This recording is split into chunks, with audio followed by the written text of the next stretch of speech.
वैशाख मास का दूसरा अध्याय। नारद जी कहते हैं, वैशाख मास में धूप से तपे और थके मांदे ब्राह्मणों को श्रमनाशक सुखद पलंग देकर मनुष्य कभी जन्म मृत्यु आदि के कलेशों से कष्ट नहीं पाता। जो वैशाख मास में पहनने के लिए कपड़े और बिछावन देता है, वह उसी जन्म में सब भोगों से संपन्न हो जाता है और समस्त पापों से रहित हो मोक्ष को प्राप्त होता है। जो तिनके की बनी या अन्य खजूर आदि के पत्तों की बनी हुई चटाई दान करता है, उसकी उस चटाई पर साक्षात भगवान विष्णु शयन करते हैं। चटाई देने वाला बैठने और बिछाने आदि में सब ओर से सुखी रहता है। जो सोने के लिए चटाई और कंबल देता है, वह उतने ही मात्र से मुक्त हो जाता है।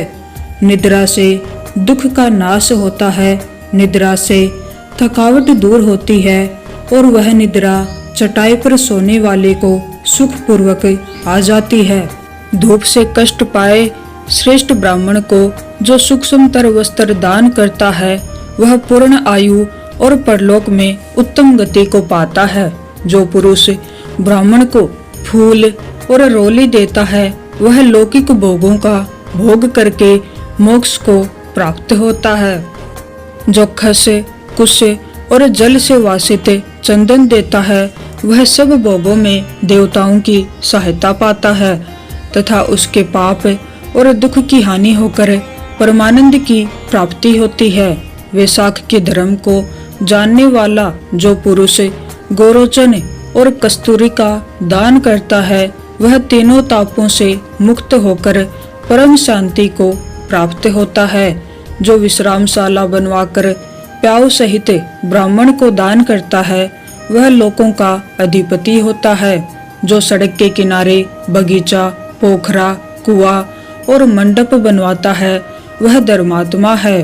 उसे पुत्रों की क्या आवश्यकता है। उत्तम शास्त्र का स्मरण, तीर्थ यात्रा, सत्संग, जलदान, अन्नदान, पीपल का वृक्ष लगाना, पुत्र, इन 7 को विज्ञ पुरुष संतान मानते हैं। जो वैशाख मास में तापनाशक तर्क का दान करता है, वह इस पृथ्वी पर विद्वान और धनवान होता है। धूप के समय मट्टी के समान कोई दान नहीं, इसलिए रास्ते के थके मांदे ब्राह्मण को मट्ठा देना चाहिए। जो वैशाख मास में धूप की शांति के लिए दही और खांड दान करता है तथा विष्णु प्रिय वैशाख मास में जो स्वच्छ चावल देता है, वह पूर्ण आयु और संपूर्ण यज्ञों का फल पाता है। जो पुरुष ब्राह्मण के लिए गोघृत अर्पण करता है, वह अश्वमेध यज्ञ का फल पाकर विष्णु लोक में आनंद का अनुभव करता है। जो दिन के ताप की शांति के लिए सायंकाल में ब्राह्मणों को उख दान करता है, उसको अक्षय पुण्य की प्राप्ति होती है। जो वैशाख मास में शाम को ब्राह्मण के लिए फल और शरबत देता है, उससे उसके पितरों को निश्चय ही अमृत पान का अवसर मिलता है।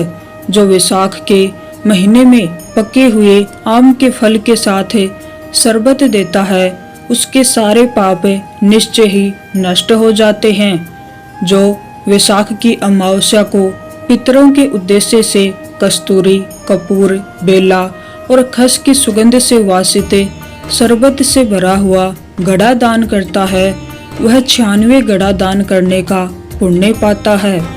वैशाख में तेल लगाना, दिन में सोना, कांसे के पात्र में भोजन करना, खाट पर सोना, घर में नहाना, निषिद्ध पदार्थ खाना, दोबारा भोजन करना तथा रात में खाना, ये 8 बातें त्याग देनी चाहिए। जो वैशाख के व्रत का पालन करता है तथा पत्ते पर भोजन करता है, वह सब पापों से मुक्त होकर विष्णु लोक में जाता है। जो विष्णु भक्त पुरुष वैशाख मास में नदी स्नान करता है, वह 3 जन्मों के पाप से निश्चय ही मुक्त हो जाता है। जो प्रातःकाल सूर्य उदय के समय किसी समुद्रगामिनी नदी में स्नान करता है, वह 7 जन्मों के पाप से तत्काल छूट जाता है। जो मनुष्य 7 गंगाओं में से किसी में उषाकाल में स्नान करता है, वह करोड़ों जन्मों में उपार्जित किए हुए पाप से निसंदेह मुक्त हो जाता है।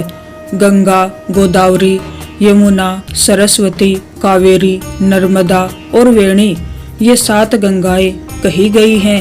वैशाख मास आने पर जो प्रातः काल बावड़ियों में स्नान करता है, उसके महापातकों का नाश हो जाता है। कंदमूल, फल, शाक, नमक, गुड़, बेर पत्र, जल और तक्र जो भी वैशाख मास में दिया जाए, वह सब अक्षय हो जाता है। ब्रह्मा आदि देवता भी बिना दिए हुए कोई वस्तु नहीं पाते। जो दान से हीन है, वह निर्धन होता है। अंतः सुख की इच्छा रखने वाले पुरुष को वैशाख मास में अवश्य दान करना चाहिए। सूर्य देव के मेष राशि में स्थित होने पर भगवान विष्णु के उद्देश्य से अवश्य प्रातः काल स्नान करके भगवान विष्णु की पूजा करनी चाहिए। कोई महिरथ नामक एक राजा था, जो कामनाओं में आसक्त और अजितेंद्रिय था। वह केवल वैशाख स्नान के सुयोग से स्वतः वैकुंठ धाम को चला गया। वैशाख मास के देवता भगवान मधुसूदन हैं, अतएव वह सफल मास है। वैशाख मास में भगवान की प्रार्थना इस प्रकार करनी चाहिए। हे मधुसूदन, हे देवेश्वर माधव, मैं मेष राशि में सूर्य के स्थित होने पर वैशाख मास में प्रातः स्नान करूंगा। आप मुझे इस कार्य को करने की शक्ति दीजिए। सूर्य के मेष राशि पर स्थित रहते हुए वैशाख मास में प्रातः स्नान के नियम में संलग्न होकर मैं आपको अर्घ्य देता हूँ। मधुसूदन, इसे ग्रहण कीजिए। इस प्रकार अर्घ्य समर्पण करके स्नान करें। फिर वस्त्रों को पहनकर संध्या तर्पण आदि सब कर्मों को पूरा करके वैशाख मास में विकसित होने वाले पुष्पों से भगवान विष्णु की पूजा करें। उसके बाद वैशाख मास के महात्म्य को सूचित करने वाली भगवान विष्णु की कथा सुने। ऐसा करने से कोटि जन्मों के पापों से मुक्त होकर मनुष्य मोक्ष को प्राप्त होता है। यह शरीर अपने अधीन है, जल भी अपने अधीन है, साथ ही अपनी जीवा भी अपने वश में है। अतः इस स्वाधीन शरीर से स्वाधीन जल में स्नान करके स्वाधीन जीवा से हरि इन 2 अक्षरों का उच्चारण करें।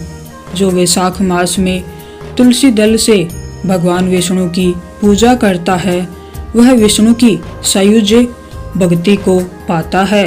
अतः अनेक प्रकार के भक्ति मार्ग से तथा भांति भांति के व्रतों द्वारा भगवान विष्णु की सेवा तथा उनके सगुण या निर्गुण स्वरूप का अनन्य चित्त से ध्यान करना चाहिए।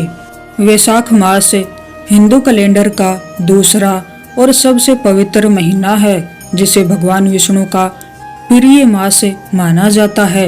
यह महीना तपस्या, स्नान, दान और नारायण की पूजा के लिए सर्वोत्तम है, जिससे सुख, समृद्धि और अक्षय पुण्य प्राप्त होता है। ग्रीष्म ऋतु होने के कारण प्यासे लोगों को पानी पिलाना, घड़ा, छाता, चप्पल, सत्तू और फल दान करना अत्यंत पुण्यकारी माना गया है। वैशाख शुक्ल पक्ष की तृतीया को अक्षय तृतीया मनाई जाती है, जो अत्यंत फलदायी होती है। स्कंद पुराण के अनुसार वैशाख मास सभी महीनों में श्रेष्ठ है, क्योंकि इसी महीने से त्रेता युग की शुरुआत मानी जाती है।